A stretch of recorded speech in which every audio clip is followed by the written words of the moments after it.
Hello everyone, welcome to my channel GSP Studies. Get ready for the dictation. 5 seconds. Start. I have listened attentively and with respect to many of the speeches made here, and sometimes, I have felt as if I was being buffeted by the ice winds of the Cold War. Coming from a warm country, I have shivered occasionally at these cold blasts. Speaking here in this assembly chamber, an old memory comes back to me. In the faithful summer of 1938, I was a visitor at a meeting of the League of Nations in Geneva, Hitler was advancing then and holding out threats of war. There was mobilization in many parts of Europe and the tramp of armed men was being heard.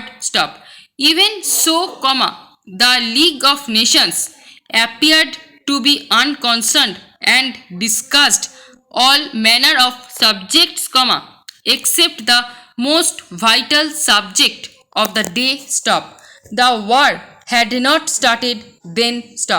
A year later, it descended upon the world with all its thunder and destructive fury. After many years of carnage, the war ended and a new age was ushered in by the terrible experience of Hiroshima and Nagasaki.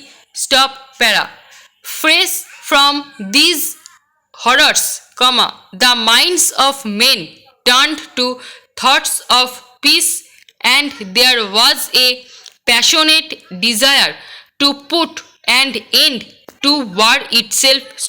The United Nations took birth on a note of high idealism embodied in the noble wording of the character.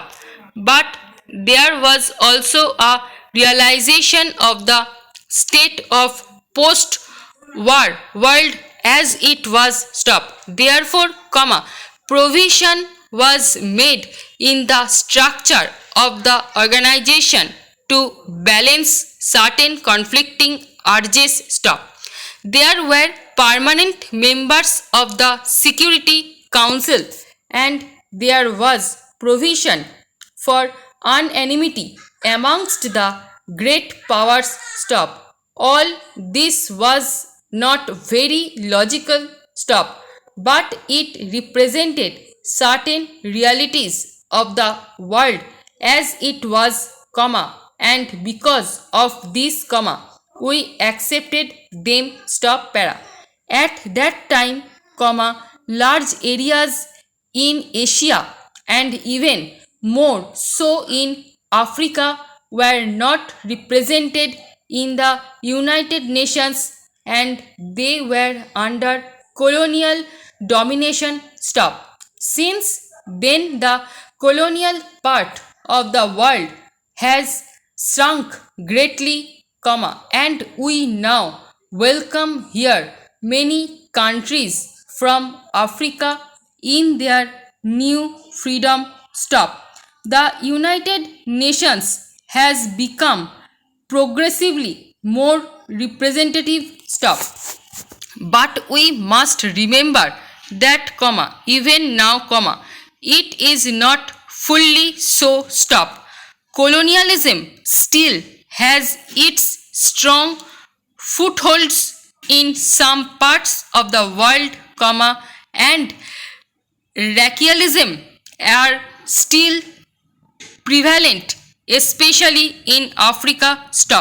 The United Nations has often been criticized for its structure and for some of its activities. The structure of the United Nations, when it started, was weighted in favor of Europe and the Americas. It did not seem to us to be fair to the countries of Asia and Africa. But we appreciated the difficulties of the situation and did not press for any changes. With the growth of the United Nations and more countries coming in, its structure today has become still more unbalanced. Even so, we wish to proceed slowly and with agreement and not to press for any change which would involve an immediate amendment of the charter and the raising of heated controversies. Unfortunately, we live in a split world which is constantly coming up against the basic assumptions of the United Nations. We have to bear with this and try to move even more forward to the conception of full cooperation between nations. That cooperation does not and must not mean any domination of one country by another, any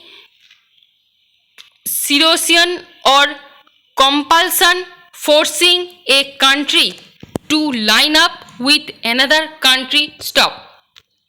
Each country has something to give and something to take from others. The moment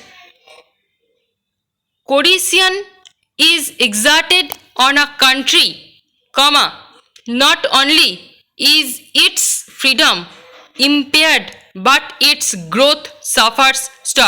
We have to acknowledge that there is great diversity in the world and that this variety is good and is to be encouraged, so that each country may grow and its creative impulse might have full play in accordance with its own genius. Hundreds and thousands of years of history have conditioned us in our respective countries, and our roots go deep down into the soil. If these roots are pulled out, we wither. If these roots remain strong and we allow the winds from four quarters to blow in upon us, they will yield branch, flower and fruit. Many of the speakers from this forum have survived the world scene and spoken on a variety of problems. I would like to concentrate on what I consider the basic problem of all. My mind is naturally filled with problems of my own country and our passionate desire to develop and to put an end to the poverty and low standards of living which have been a curse to hundreds of millions of our people. To that end, we are laboring, as indeed other underdeveloped countries are doing. Even so, there is something else which we consider is of greater importance. That is peace. Without peace, all our dreams vanish and are reduced to ashes. The character of the United Nations declares our determination to save succeeding generations from the scourge of war and to